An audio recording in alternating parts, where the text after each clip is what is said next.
But above all, my brothers, do not swear either by heaven or by earth or by any other oath, but let your yes be yes and your no be no, so that you may not fall under condemnation. James chapter 5 verse 12. To swear is a verb used to describe the taking of an oath, which is the noun to make a solemn vow. The command to not swear mentioned here is not the prohibition of vulgar speech that is a sin by itself, but here it is invoking God's name to guarantee the reliability of what a person says. A person may take an oath to reinforce the truth of something he has said. The above all here might mean that the taking of vows he talks about is a serious sin compared to the sins he addressed before. But can James really mean that the prohibition of oaths is the most important thing he wants to say in this letter, compared to all the commands and warnings he issued before? Not really. He probably wants to highlight prohibition of oaths because he sees it as an ultimate issue of personal integrity. Oaths are not always forbidden in Scripture. God Himself takes oaths to guarantee the fulfillment of what He has promised.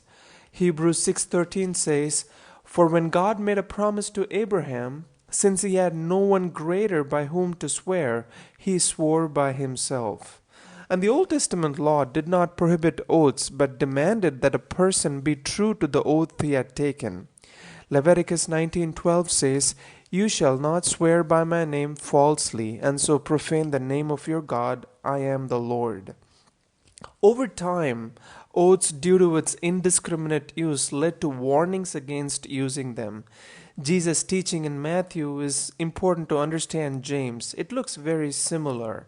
Matthew chapter 5 from verse 34 to 37, it says, "Do not take an oath at all, either by heaven, for it is the throne of God, or by the earth, it is His footstool. Let what you say be simply yes or no. Anything more than this comes from evil." Our truthfulness should be so consistent and dependable that we need no oath to support it.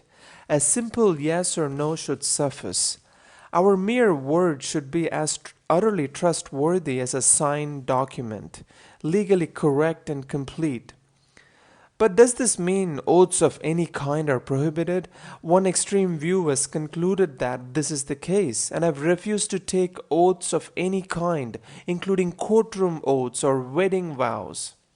The command to let our yes and no suffice for themselves tells that the issue seems to be with the voluntary oath, the oath taken to ensure the truthfulness of what one had affirmed or promised. We do not know the situation that led James to issue this command, but Christians committed to integrity in speech and personal relationship should never require an oath, especially invoking God's name to guarantee the reliability of what's being said. Have a blessed day.